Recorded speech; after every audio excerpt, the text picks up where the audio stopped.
the middle of this vast city sits a 5-day-old 65,000-seat dome stadium, which the Japanese refer to as the Big A. And now we are live in Korakuen Stadium in Tokyo, Japan, as HBO Sports presents World Championship Boxing. Undisputed heavyweight champion Mike Tyson defends his crown against former champion Tony Tubbs in a bout scheduled for 12 rounds. This first major international event in this new stadium follows in a series of appearances which have and will be made here by Western superstars. Both Madonna and Michael Jackson recently began world tours in Tokyo. Mick Jagger will be in here tomorrow night. Today, and we should point out that it is noon Monday here, the Japanese spotlight falls on the heavyweight boxing champion of the world. Hello, I'm Jim Lampley, and I will be commenting on this boxing match along with HBO's two boxing experts, Ray Leonard and Larry Merchant. Ray, let's talk first about the growing stardom and celebrity of Mike Tyson. How do you see it affecting him at age 21? Well, Jim, I think it depends on the personalities. For me, I enjoy the adulations and the accolades from the fans and supporters. But the way I perceive Mike Tyson, he's a guy that doesn't particularly care for the attention. It won't get to him because he's a young man, very determined young man, that is able to shut the world out, because when he fights, he's always on a mission. Indeed, he told a press conference and us here a few days ago that wherever he fights is his home. He is here only to do a job. And Larry Merchant, precisely how difficult is Tony Tubbs likely to make that job for him? Jim, I'd like to say that he has a slim chance of winning, but that would be anatomically inaccurate. It's a fat chance that he might win. But let's keep in mind that the Japanese promoters handpicked him as the opponent because they felt, of all the contenders out there, that he had the best chance to extend the fight with the champion. And they don't want to be embarrassed as they were 15 years ago when George Foreman ended it in 2 minutes. Tony Tubbs indeed does have boxing skills. His problem is that at age 30, his attitude is much like it was at age 13 when he was wandering around the neighborhood in Cincinnati with gloves slung over his shoulder, challenging guys. You fight him for $5 or $10. They look at this pudgy kid and say, sure. And then he'd whip their butt. But I don't think that will work against Mike Tyson. What will probably work would be if Tubbs could manage to be very busy during the fight, but this has already been a very busy period of time for Mike Tyson, who got married on February 7th, and then very shortly after that departed the United States and came here to Tokyo to fulfill a promise he made to the Japanese people back in 1986. When I become the heavyweight champ, I would love to come to Japan and defend my title. And I look forward very much to being there and meeting all the great people in Japan. Bye. And 2 years later, the journey has begun.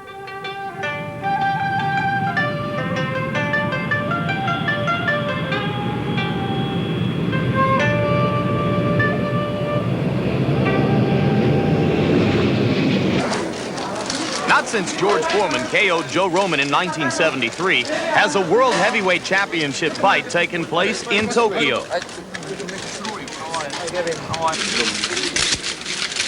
Within 2 hours of the champion's arrival here, Tyson Mania was in full cry.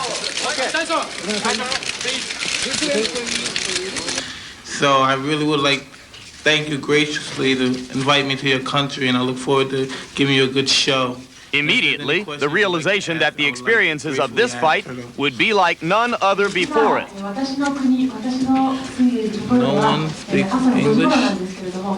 In the days that followed, millions of Japanese seemed totally mesmerized by the American champs. It was as if Godzilla, the movie monster of the 1950s, had returned to Tokyo.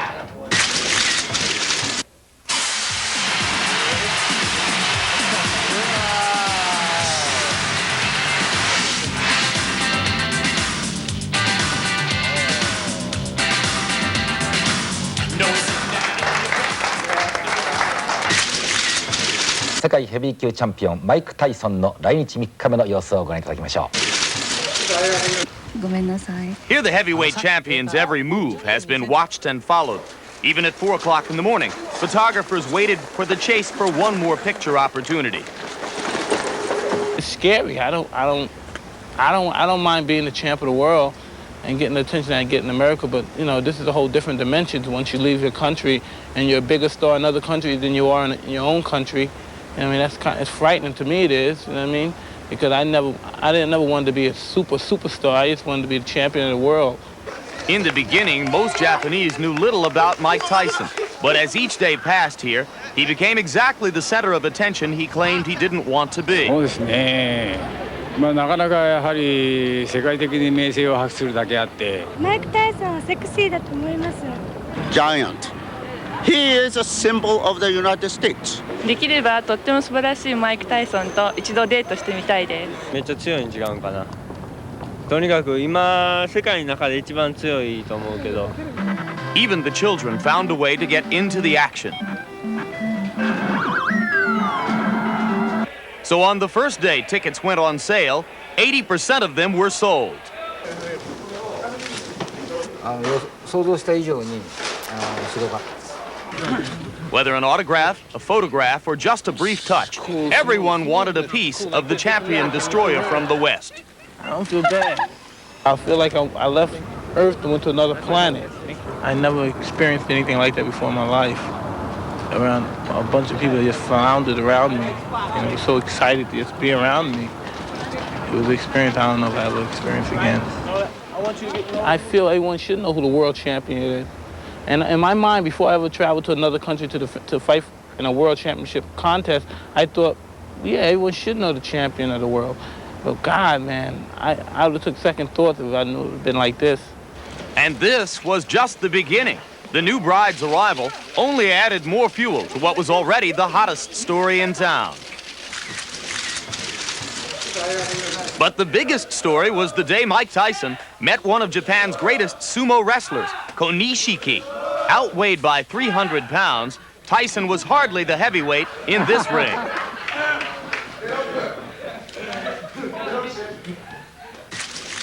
Nor could he imagine how he might become heavier from the sumo's customary meal. How can you get big off this? I eat stuff like this. Training. I eat things like this when I'm on my diet. Yeah. In a matter of days, Mike Tyson captured the hearts of millions. As celebrity to some, as temporary inspiration to others, his journey had just begun. In every champion's reign, some part in his particular career, he goes through that stage is when all attention in the world is focused on him. And I think this is my time. Here on this national holiday, vernal equinox day in Tokyo, a large crowd is still arriving. They have paid up to $800 tops to see this World Heavyweight Championship fight between Mike Tyson and challenger Tony Tubbs, and we're bringing it to you live on HBO Sports. Now standing by with the newest and most special member of this heavyweight champion's relatively small entourage is Larry Merchant. I'm with Robin Givens, who was attending her first Mike Tyson fight as Mrs. Champion. Robin, inquiring minds want to know, how does a woman who went to Sarah Lawrence and Harvard Medical School wind up falling in love with a guy who's a graduate of the School of Hard Knocks? God, I want to know too. There's something, we have a lot in common, traditional families, and we just sort of love each other. We sort of love at first sight. It was hard in the beginning, but we got through it and we ended up married.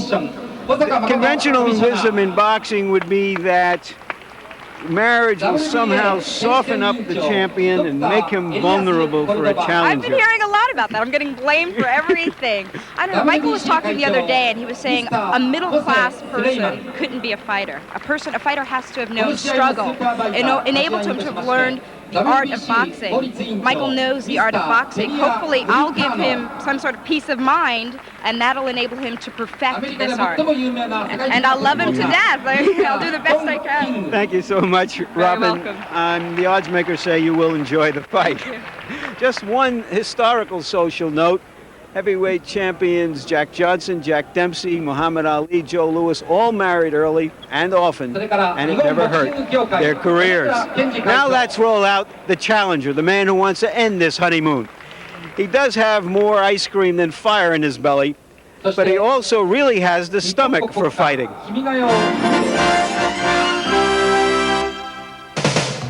America, a well-conditioned body is one of the most eagerly sought aesthetic ideals of the 1980s.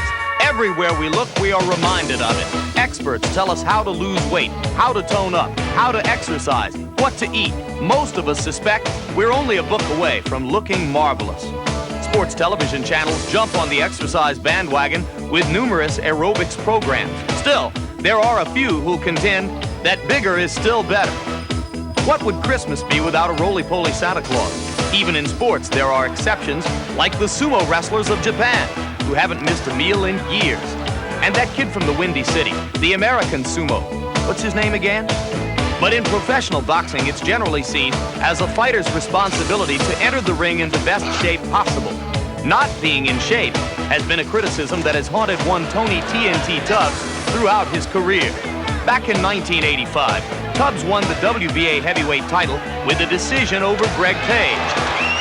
But for reasons which remain obscure, Tubbs neglected to take advantage of his golden opportunity, gaining 15 pounds while supposedly training for his first title defense against Tim Witherspoon. Tubbs claimed the weight gain was the product of injuries and problems with promoter Don King. Regardless of its origin, when Tubbs stepped into the ring that evening, many believe he cheated boxing fans and cheated himself as well. Basically, I never really been in top condition for any fight. 244 was overweight, but that occurred with injuries. My problem now is that I don't want to come in the ring because people want me to come in the ring at 220, or 215. I got to come in the ring because I feel good about my weight, and I feel good to what at 28, 30, I'm strong and I'm fast. Mike Tyson got to deal with that. Tony Tubbs concentrates more on his training now. He wants to avoid the mistake of again failing to realize just how much is at stake in this business. If fighters aren't motivated to get into shape by pride, the rest of us would like to believe they should be motivated by the chance to make millions. 7 years ago, when Tubbs turned professional, he weighed in at 212 pounds. But by his 15th fight, he was already up to 224. And 4 fights later, he tipped the scales at 239. 1 more win, 4 more pounds. Then for his next 2 fights, he got himself into the best shape of his career. Against Bone Crusher Smith, he weighed in at 228. And then against Page, 229, which he considers his best fighting weight. Then lightning struck again when he defended his title. He ballooned to 244 and lost the championship belt. But Tubbs received a second chance when Witherspoon was ruled to have run afoul of a drug test and a rematch was ordered. Controversy followed again when Tubbs, less than a week in advance of the fight, requested it be postponed due to a shoulder problem. The injury was confirmed by independent examination, though skepticism lingered. Now Tony Tubbs is back in training with a new purpose.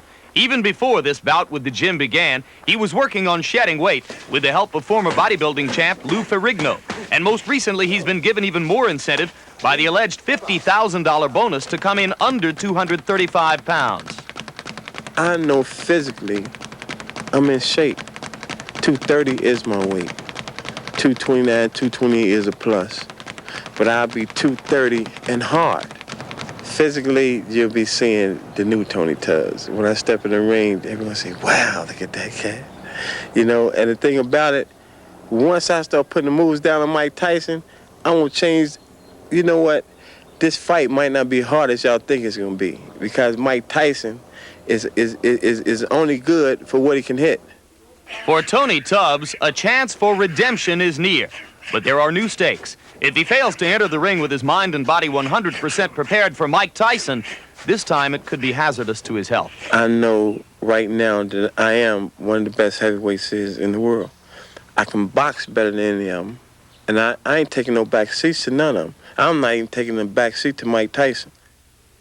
Through the perilous fight, o'er the ramparts we watched, were so gallantly streaming, and the rocket's red glare, the bombs bursting in air, gave proof through the night that our flag was still there. Oh, say does that star-spangled banner yet wave o'er the land of the free?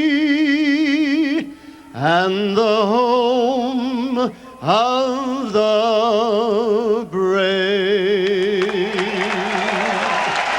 And that, as almost all of you surely know, was the famous welterweight Andy Williams. Despite what Tony Tubbs told us about coming in at a hard 230, yesterday he made a liar of himself at the weigh-in at a rather blubbery 238. Not what the Japanese had in mind, Larry, when they agreed to Tubbs as the first opponent for what is being called the Tyson World Tour. That's right. And here's a man who has really begun it in modern times, Muhammad Ali. This event is a reminder that one of his many achievements was truly making the heavyweight championship a world championship. Between Jack Johnson and Ali, no American world heavyweight champion fought for the title overseas. So now Tyson begins the world tour in Tokyo, and in moments we expect the challenger, Tony Tubbs, will exit his dressing room and begin to make his way toward the ring. He weighed 228 and 229 in his title fights against Page and Witherspoon, 238 and a quarter yesterday. Very quickly now, Ray Leonard's inside tips on what each fighter must do to win the fight. It's no big secret, Jim, that Tony Tubbs would definitely have to jab and move in order to keep Tyson off balance. I think weight becomes a factor here because it somewhat stabilizes him, because the excess weight, he becomes a stationary target. He mentioned to me yesterday that he's willing to exchange punches, which could be a big mistake. Hand speed, exceptionally quick hands for a heavyweight. And I think that could frustrate Mike Tyson if he should do that. But he has a tendency to become stationary, and in doing so, we're talking problems. Here, Mike Tyson, a notorious body puncher, works his opponent's body, slows him down, and he's starting to use his jab a lot more, which gets him inside, and he's able to deliver punches. He has a mistake that he needs to correct, and that's lunging in with punches. Because what happens, Jim, a lot of times a guy's able to counter his shots. But if Mike Tyson hurt you, no question about it, he's in there to finish you off. One man he would like to finish off today, Tony Tubbs. And there is Tony Tubbs standing behind his trainer, Odell Hadley. Hadley is the man to the left of your screen. Tubbs' management situation and his training situation has changed constantly from year to year and in recent months. And Ray Leonard, we must ask, what should we think of a man who does not have the responsibility to himself or to fight fans to enter the ring for a heavyweight championship fight in the best possible condition? Well, not just in the ring against Mike Tyson doesn't make sense to me. You have to be in the best shape possible to compete or contend with Mike Tyson. And for some reason, I don't understand Tubbs' conditioning. Yeah, but the other side of it is that if Tony Tubbs came into the ring in shape, he'd be some other fighter. He wouldn't be Tony Tubbs. He'd probably be a nervous wreck trying to get down to weight. That's just not who he is. As we look at the tail of the tape, you will see that Tubbs weighs 238 and a quarter and enjoys the reach and height advantages over Tyson that virtually every heavyweight who ever faces Mike Tyson will enjoy. Tyson weighed in at a relatively trim 216 and a quarter. He is almost always, Ray, in immaculate condition, and once again here that appears to be the case. You can expect the first round. There is no such thing as feeling out process to Mike Tyson. He jumps right on his opponents and try to take their heart. We have to see whether or not that's going to happen today. And millions of boxing fans watching around the world, welcome to the fabulous stadium known as the Big A. And here is our punch stat profile of the fighters, how many punches they throw. They throw roughly the same amount of punches. The difference is that Tyson throws many more hard punches and lands a very high percentage of them. And the jabs, you see that Mike Tyson does throw a decent amount of jabs. Tubbs can throw a lot of jabs, although he has told us that you cannot hold Mike Tyson off with a jab. Don't look for too many of them in this fight, he says. Rules have been worked out between the WBA and the WBC for technical reasons, which we'll explain in a moment. The IBF is not involved in rules discussion here. The 3 knockdown rule has been waived for this fight. Scoring will be done by 3 judges on the 10-point must system. A fighter can be saved by the bell in the last round only. And now Tony Tubbs, who now lives in Santa Monica, California, was raised in Cincinnati, Ohio, begins to enter the ring. Recently turned 30 years old, Tubbs has won 25 of 26 fights in an 8-year professional career. The only loss, the title loss decision against Tim Witherspoon when he weighed 244 pounds. He has twice been as far as 15 rounds. And he weighs 238 1/4 today after claiming to us 2 days ago that he would step on the scales at 232. Well, he's talked the talk, and now it's time to walk the walk. Incidentally, he's getting about 1/10 of the purse of Mike Tyson. He's getting $9 million. About $500,000 will go to Tubbs after all of his expenses. I figure out that that's about 100,000 quarts of ice cream or a shrimp salad in Japan. Tony TNT Tubbs, one-time WBA heavyweight champion of the world.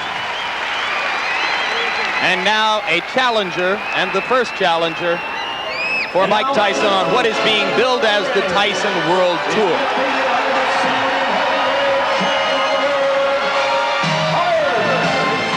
There is a syndrome evolving here in Japan, which is described by a new term in the Japanese language.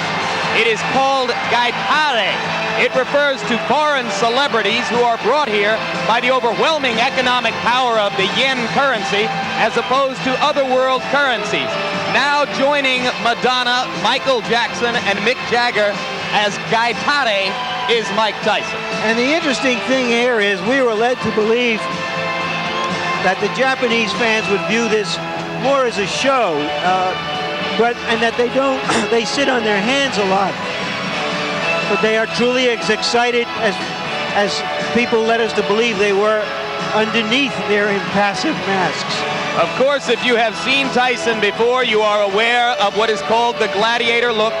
No robe, no towels, no socks, just the black trunks, the boots, and the 10-ounce Everlast gloves. Mike Tyson is 21.5 years old, unbeaten in 33 fights with 29 knockouts. He went 12 rounds to a decision twice. This is his 6th title defense as heavyweight champ, the 3rd defense as holder of the championship in the eyes of all 3 governing bodies. Because of a conflict between local promoters and the International Boxing Federation, only the WBA and WBC title belts are being billed in Japan in connection with the fight. But in reality and in the eyes of boxing fans, it is the unified title which is at stake.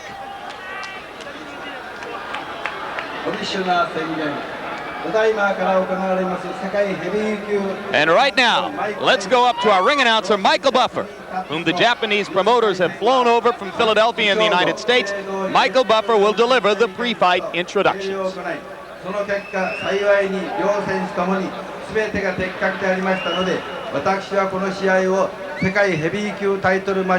This, of course, is the Japanese ring announcer who is providing initial instructions for Japanese fans here as to the principles in the ring. And now, Michael Buffer takes over the mic.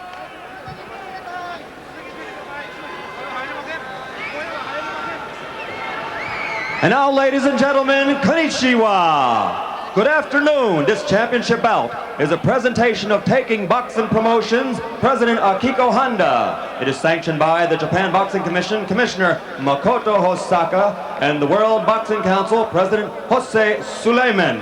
The World Boxing Association is represented by Championship Committee Chairman Dr. Elias M. Cordova Jr., The ringside supervisor is Gabriel Peña Garicano. He's the WBC General Counsel. The three judges are Larry Rosadilla of the United States, Masakutsu Uchida of Japan, and Ken Morita of Japan.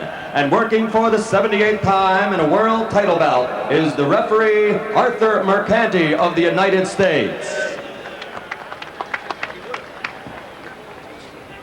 And now, ladies and gentlemen, to all the millions and millions of boxing fans watching around the world, welcome to the Tokyo Dome, the Big Egg, right here in one of the greatest cities in the world, Tokyo, Japan. I would like to introduce in the ring at this time, a man known as one of the premier promoters in the world of boxing, Mr. Don King.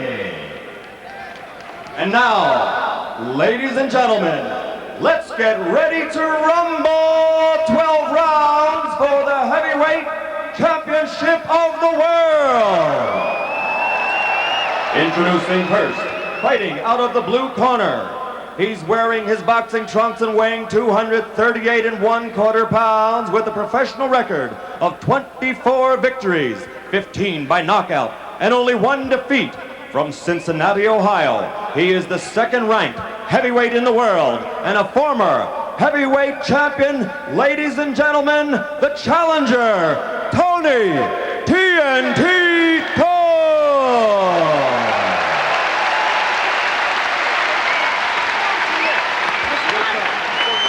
And fighting out of the red corner, wearing the solid black trunks and weighing 216 1/4 pounds, from Catskill, New York, which is the hometown of the late great trainer of champions, Cus D'Amato. He brings a professional record of 33 victories without a loss, 29 KOs, including 25 KOs in 5 rounds or less, and 15 in the first round alone. Ladies and gentlemen, presenting the undisputed, the undefeated heavyweight champion of the world, Iron Mike Tyson!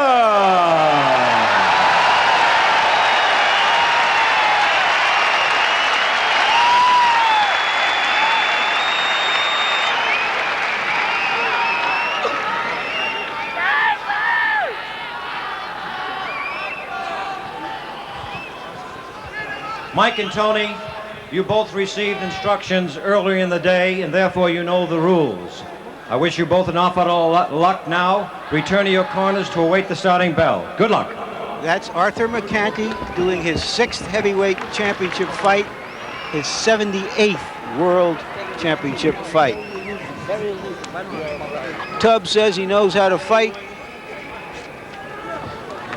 The champion, everyone says it. It's a little bit more difficult to pull it off. Let's see if he really wants to rumble as he says he does. I see Mike Tyson eyeing the belly, the midsection of Tony Tubbs, so look for him to jump right on him in the first round. Okay, we're all set? All set. Go. Mercanti says they're all set, and there's the bell for round 1. Tubbs throws the jab, and Tyson responds in kind. Go to your right, Greg.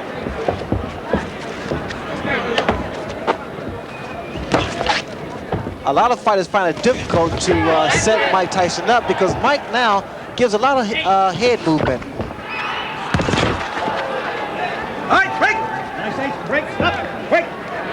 One of the big questions has been whether Tubbs would clinch and grab and simply try to survive with Tyson, as did Bone Crusher Smith and Mitch Green. For now, it does not look that way. 6-4. Well, Tubbs stated that he would exchange punches with Tyson because the best way he felt to beat him was to be inside, throw short punches, combinations. And here he selected to do that. I don't necessarily agree with that, Jim, because what happens, Tyson, with his shorter arms and upper body strength, is able to do a great deal of damage to the midsection of his opponent. Watch for the left hook by Mike Tyson. Tubbs trying to go downstairs to Tyson's body. You see the left jab of Mike Tyson. He's starting to use it more consistently now. He found out that it gets a man into punching range. You can begin to see the startling hand quickness that Tubbs brings. Startling partially because of the shape of his body. Well, here with Tubbs, the uppercut. I also noticed the uppercut of Mike Tyson. He's able to throw the same punch twice, under and over. Tyson missed with the left hook. Earlier, he had landed a wicked right to the kidney.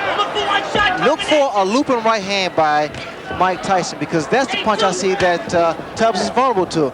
He keeps dropping that left hand. 1 minute to go in round 1. Tubbs landed a left and ducked away effectively. You know what to do, champ. There you go. There you go. There you go. You know what to do, champ. Speed, baby, speed. What Tubbs needs to be doing now, he needs to throw 2 and 3 jabs to kind of break the rhythm of Mike. Because what's happened, Tyson started to set up. You need to break that rhythm with a jab. Tubbs throwing the uppercut. A lot of people think he will have to be effective with that punch because Tyson comes in constantly. Well, Tyson also lunged him with an overhand right there, and that's one of the mistakes he makes. 10 seconds to go in round 1.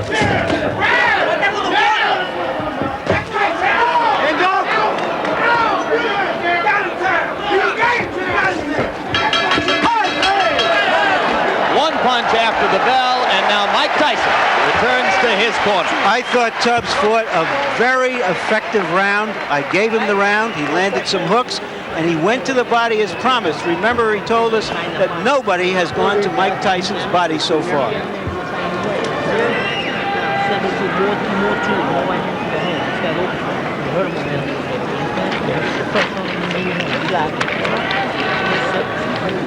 The voice is that of trainer Kevin Rooney. Oh, you got it? 6 on one, half dozen on the other. Take that.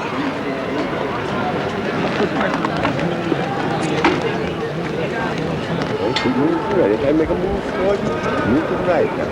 I'm cutting to that back, that boom in the foot. You hit him with the right hand to the chin. Just relax. Second down. Second down. Okay, good. Second down. Round 2. The talking in Tubbs' corner was done by trainer Odell Hadley. So now Hadley and Rooney have had their minute, and round 2 begins. Tubbs keeping that right hand up because of the left hook of Mike Tyson. But also, you notice now you see a much more relaxed Tony Tubbs. So now his punches are being more fluid. Look at Tyson with the rapid-fire 3 jabs in a row. Something new within the past year. Well, Tyson is starting to improve each time he steps into the ring. But what I see here in Tubbs is pretty much trying to get range so he can drop his right hand, because in his corner they told him to drop the right hand. The left hook lands, but he needs to come back with the right hand.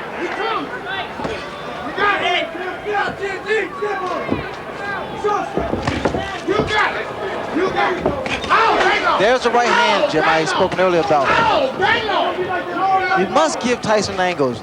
You can't remain stationary. Hands must stay up and stay out of the corners.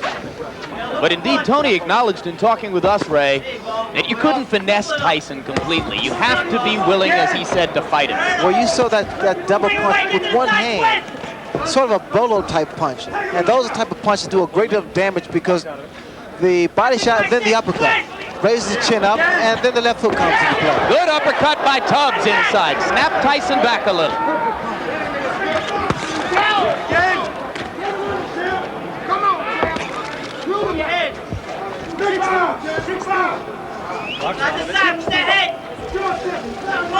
Tubbs has to be very careful. You notice he put both feet together, and that's easy to be knocked down or knocked off balance. He's trying to use his additional weight. Coming up on a minute to go in round 2. Tony Tubbs so far appears in no way intimidated by Tyson's fury, as have so many of his opponents. Good left hook, good combination by Tubbs. Open up.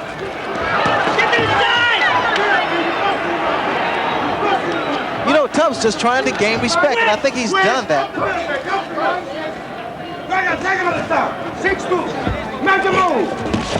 Good left by Tyson. Tubbs reeled. Those hands must be kept up higher. And again, like I stated earlier, Jim, I don't think it's a good idea to exchange punches with Tyson. Good body shot, but you need combinations now. 30 seconds left in the round. Both fighters have had their say here. I couldn't tell whether or not that punch hurt. Tubbs is hurt. Tubbs is hurt badly. It was a left hook. And it's over. Odell Hadley has jumped in the ring. The fight is over. With stunning swiftness.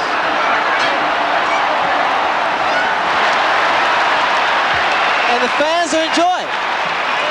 They're showing their appreciation here.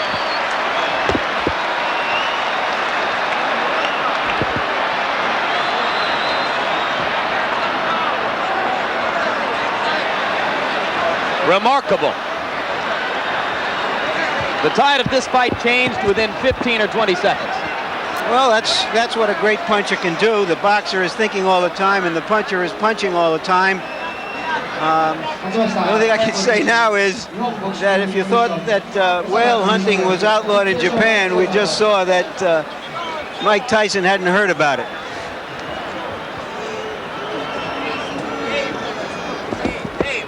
And Ray Leonard, let's take a look back at the left hands which did the damage.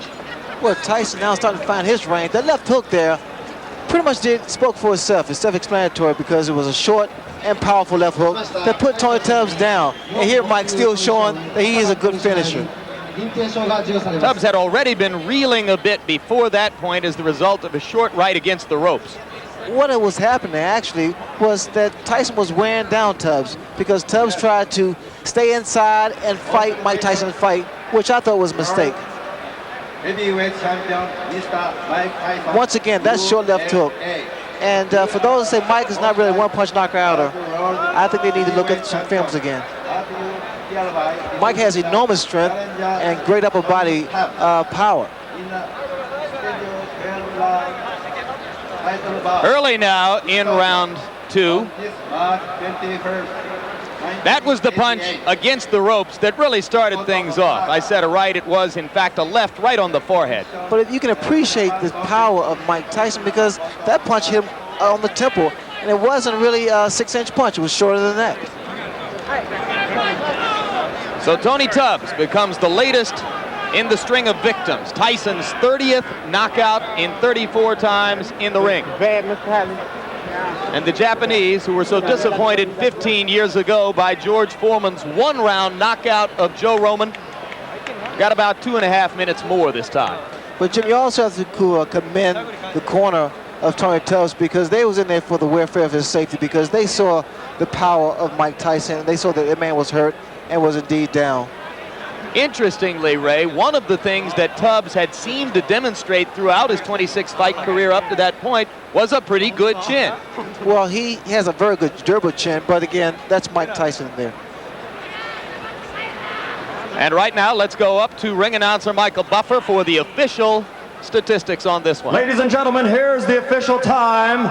2 minutes, 54 seconds of the second round.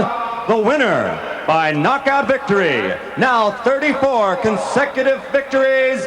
Still the undefeated, undisputed heavyweight champion of the world, Iron Mike Tyson.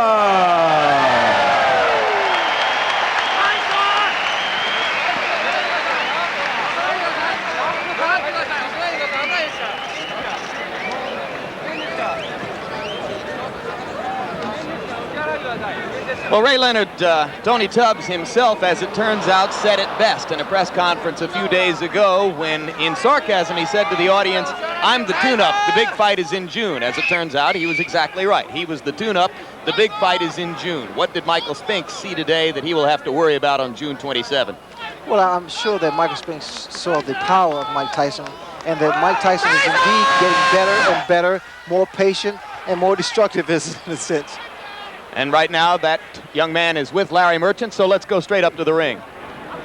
All right, Mike Tyson, it seemed that Tony Tubbs went right at you and tested you, and you were a little bit too strong from him, but he was effective until you hurt him.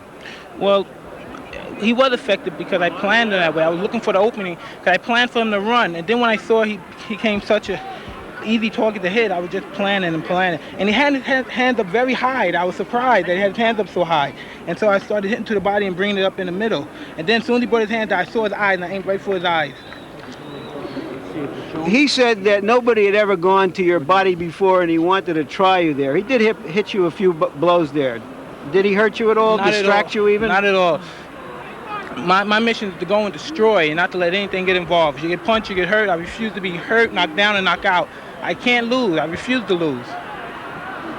What was your response to the audience here, which is kind of quiet compared to the crowds in America? Did you hear anything or not at all? anything? Not at all.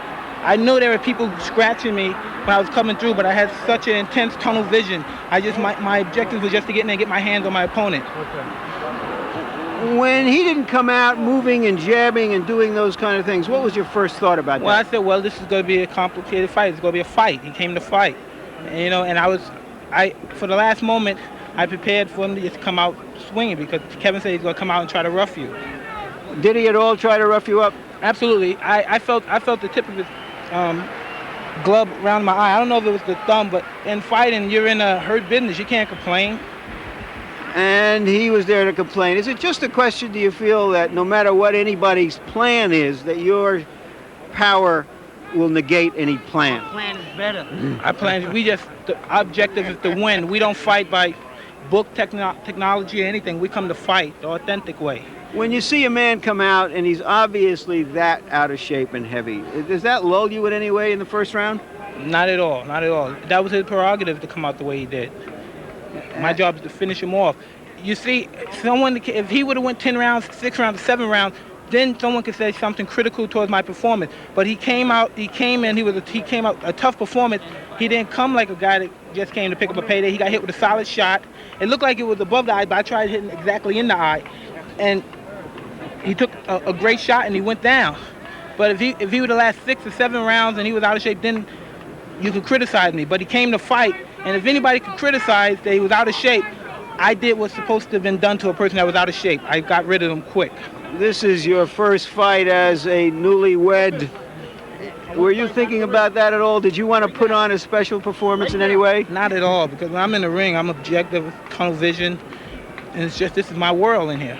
I have to ask you one last question, Mike. In an article in Sports Illustrated that's on the stands now back in the States, it was said that sometimes after a fight, because you have so much adulation now and everybody's around you, you feel you have to go back, put a mask on, beg for quarters, go back to your old neighborhood. Is that true? No, I don't do that. I said me and my friend do it once in a while for a joke. Because he makes a joke, because, you know, people always say, Mike Tyson, you have a lot of money, you do this and that. So one day, me and my friend Rory, let's go, we put on mags and baggy clothes and bummy clothes, and we went on the street begging for money, just as a personal joke for myself. So we won't have to throw any charity for you. No, not at all. Thank you very much, Mike Tyson. And now back to ringside with Jim. All right, Larry, thank you very much. And one brief personal note, you saw behind Mike's shoulder there his co-manager, Bill Caton. For the first time since Mike's been fighting as a professional, the other co-manager, Jim Jacobs, has not been able to make this trip. He's back in a hospital room in New York recovering from an illness, and we would all like to offer our personal best wishes to Jim and wish him a speedy recovery and look forward to seeing him in Atlantic City on June 27. Ray, we heard the essence of Mike Tyson's ring intelligence there. This is a fight. You make no excuses. You come to destroy your opponent. Right now, we'll look back at round 2, and you tell us exactly how he did it. Well, there's no question about it, Jim, that Mike Tyson is always on a mission when he's in the ring. And I think it's difficult for fighters to deal with him because he doesn't have a feeling out process. In other words, he doesn't see whether or not he can land a jab or right hand. He goes right at you, and he goes in there for the kill. And we're going to take a look back now at the entire second round, Ray, from the handheld camera angle, which will give you a feel of what it looked like to us from ringside. Remember that Larry Merchant himself commented that he thought Tubbs fought a very effective first round, and in fact scored the first round for Tubbs. I thought it was pretty close to even, but certainly I thought Tubbs had given an impressive account of himself in round 1. The first round, that's the way you fight Mike Tyson, or compete with Mike Tyson, rather, because you have to give him angles, jab. You see the jab, how effective it is, movement, never a stationary target, because what happens here, when you become stationary, Mike Tyson works your body, he brings your hands down, and then he goes for the kill. I thought the first round was a pretty good round for Tubbs, although I would have preferred to see a lot more movement, a lot more left jabs thrown. Do you think that fatigue was becoming a factor this early in the fight for Tony? That's rather premature to say because normally body shots wear you down the later rounds, but then there's always an exception to the rule because Mike Tyson's body attack is so devastating. Here he's going right to the midsection, and I'm sure Tubbs felt those shots. Tubbs, again, made the mistake of trying to exchange punch for punch from Mike Tyson, and in doing so, he took away what got him to the championship. That's the jab, the movement, and his boxing style. There you saw Tubbs doing as he claimed he would try to do, delivering body shots to Tyson. But what you have to understand, Jim, inside, Mike Tyson has the greater upper body strength. And he has the shorter punches. He throws more combinations inside, and they're short because his hands are very fast too for a heavyweight.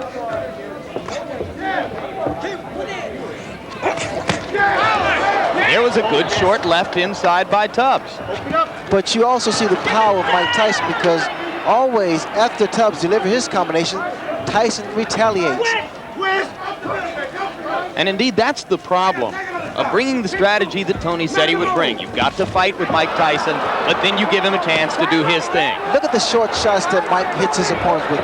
Good short left hooks to the head, right hooks to the head, and then he delivers that crunching body shots.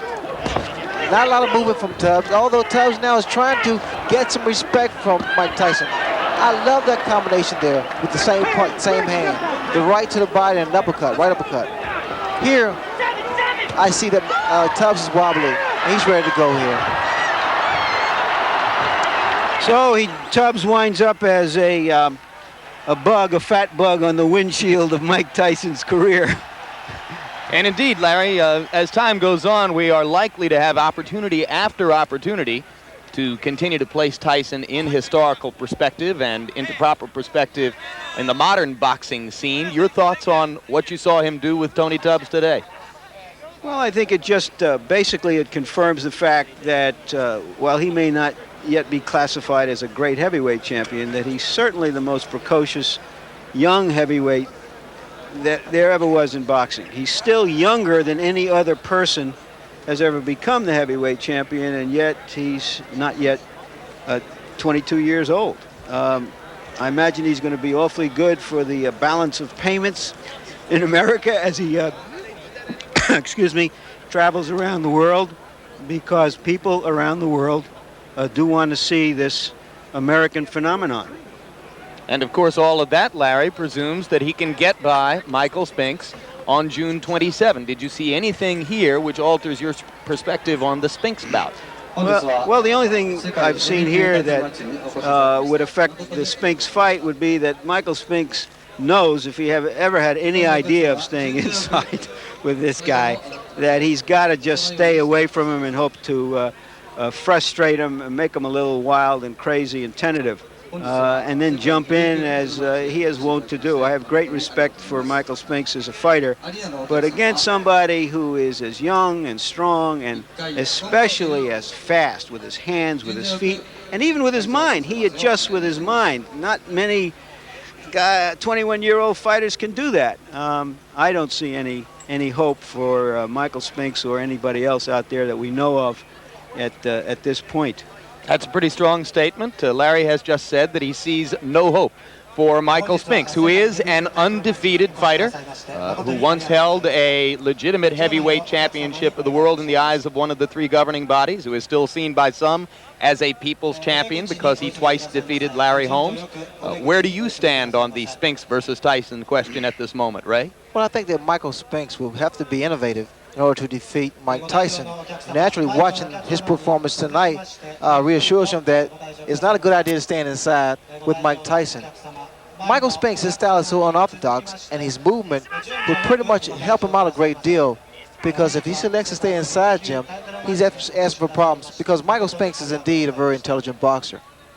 All right, just to sum up, and with thanks to Ray and Larry, what you have seen today was 21-and-a-half-year-old heavyweight champion Mike Tyson earning about $9 or $10 million for just under 6 minutes worth of work in the ring, the product of the continuing development process, which was begun by a great fight trainer named Cus D'Amato, which continues now under Kevin Rooney, under the management of two men named Bill Caton and Jim Jacobs, and the prospect continues to exist that we will watch this heavyweight champion fight all around the world against all kinds of opponents. Stay tuned immediately following this World Championship Boxing telecast for a special presentation of The Hitchhiker Special Ingredient, followed by A Nightmare on Elm Street 3 Dream Warrior. Those are on the East Coast and in the central regions. Jumpin' Jack Flash on the West Coast and in the mountain areas. All of those shows will be seen in their entirety. Be sure to join us for our next World Championship Boxing telecast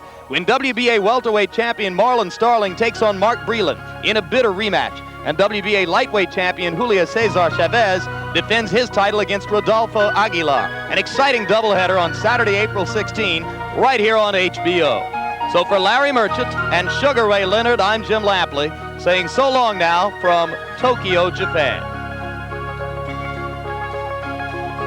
The executive producer of HBO Sports and producer of tonight's telecast is Ross Greenberg. This fight was directed by Mark Payton. The feature producers were Rick Bernstein and Michael J. Whalen. The associate producers were Dave Harmon and Steve Salvatore. The assistant to the producer, Brian McDonald. The production manager, Russell Gabay. And the technical supervisor, George Wenzel.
This has been a presentation of HBO Sports, the network of champions.